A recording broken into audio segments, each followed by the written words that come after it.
Hi, my name is Ritika, and this is video number 2 for my WST 460 Women and the Body course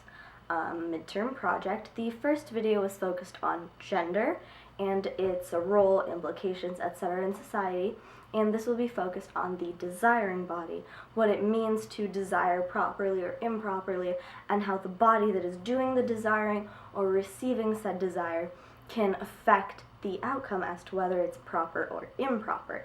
So first, let's talk about which bodies are considered proper and improper by society standards. Traditionally, cis bodies, that is, people whose gender and sex identities match up, whose genitalia is how they identify, such as a man who identifies as male or a woman who identifies as female, those bodies are typically considered proper. Bodies who are trans, for example, they are making progress in society as far as becoming accepted and becoming part of the norm, but there is still quite a long way to go, and so these bodies are still considered improper. And one of the articles that I'd like to discuss is called "The Straight Men Who Have Sex with Trans Women." It's by Diana Torgi, and it's a Vice article, Vice.com, and this article focuses on a man whose name has been changed for privacy reasons, and they call him Matt in the story, and his experience looking for love and sexual encounters with trans women who have not yet undergone gender reassignment surgery, and so they are still transgender, not quite transsexual, as their body, genitalia, and their gender identification, their outward appearance don't match. And so because the desired object is improper, this desire is improper, and so the whole situation, even if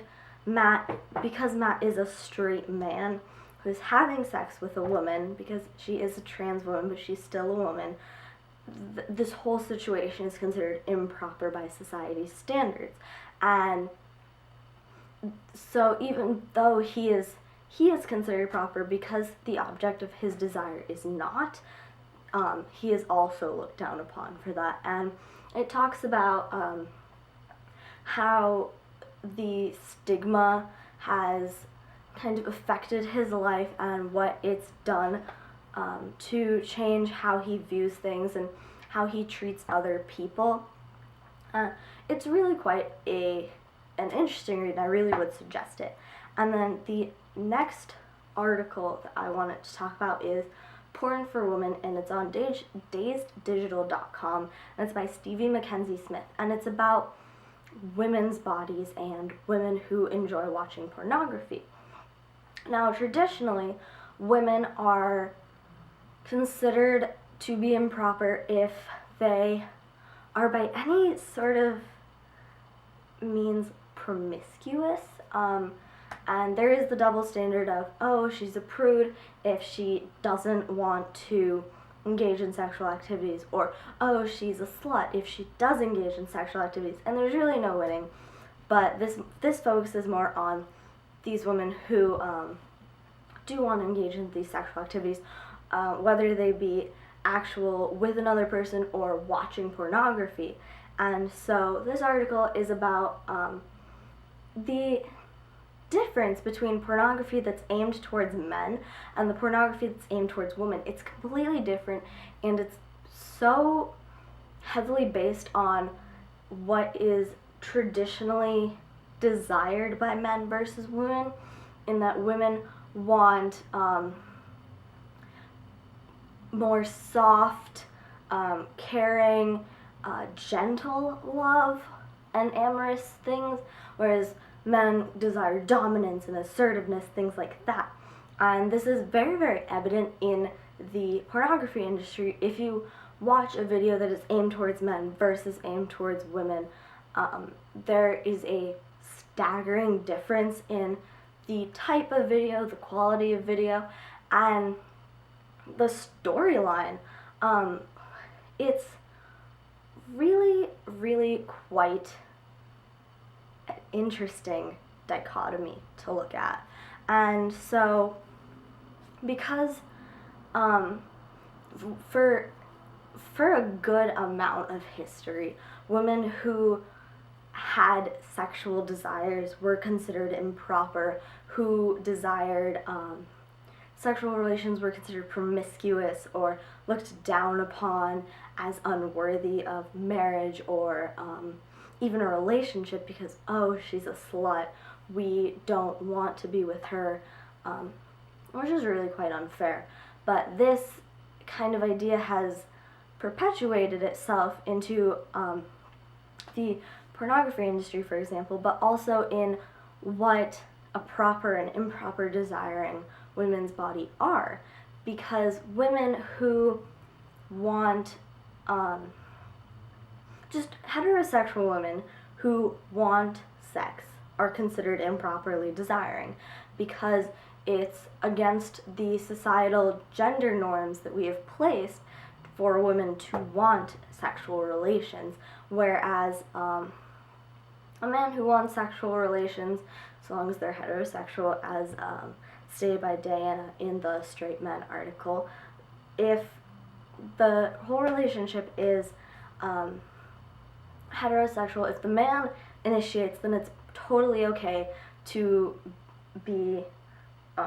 it's totally proper, and desire is 100% okay by society standards, which this leads to a lot of terrible problems in that in an extreme example about how sex offenders, for example, are kind of viewed.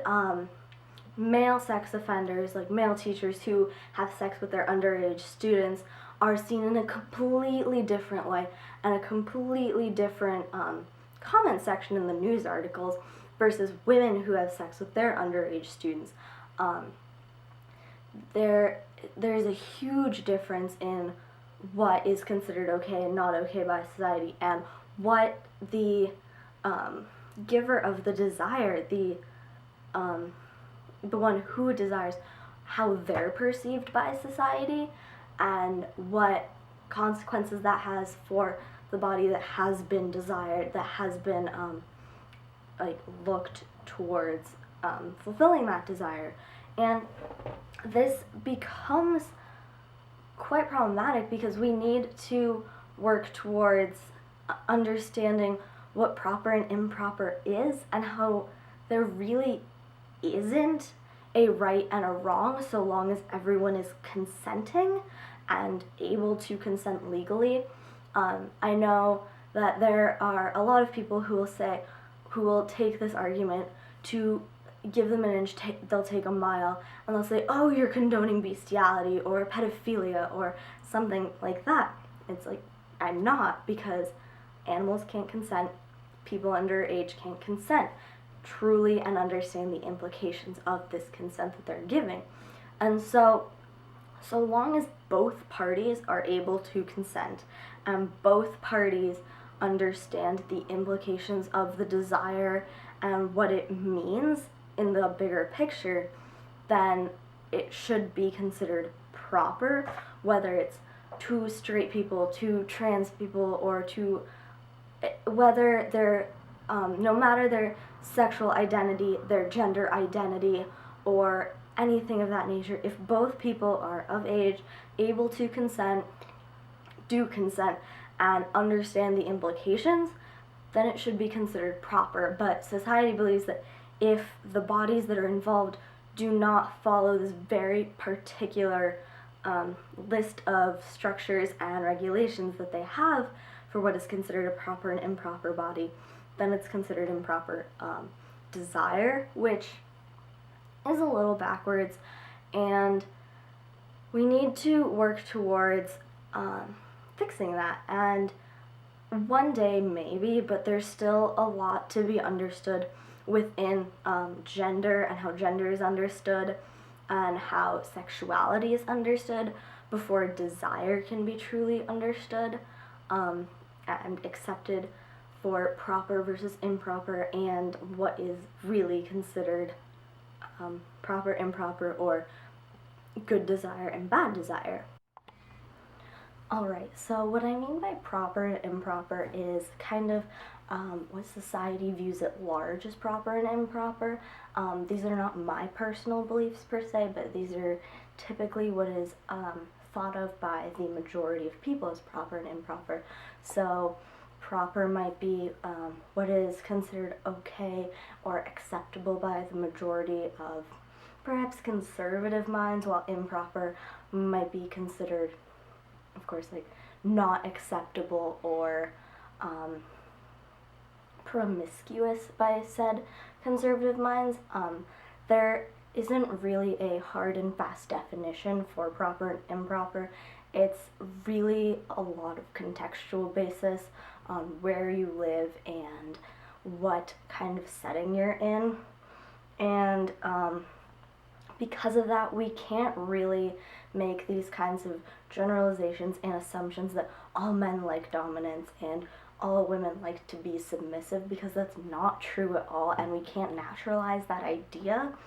And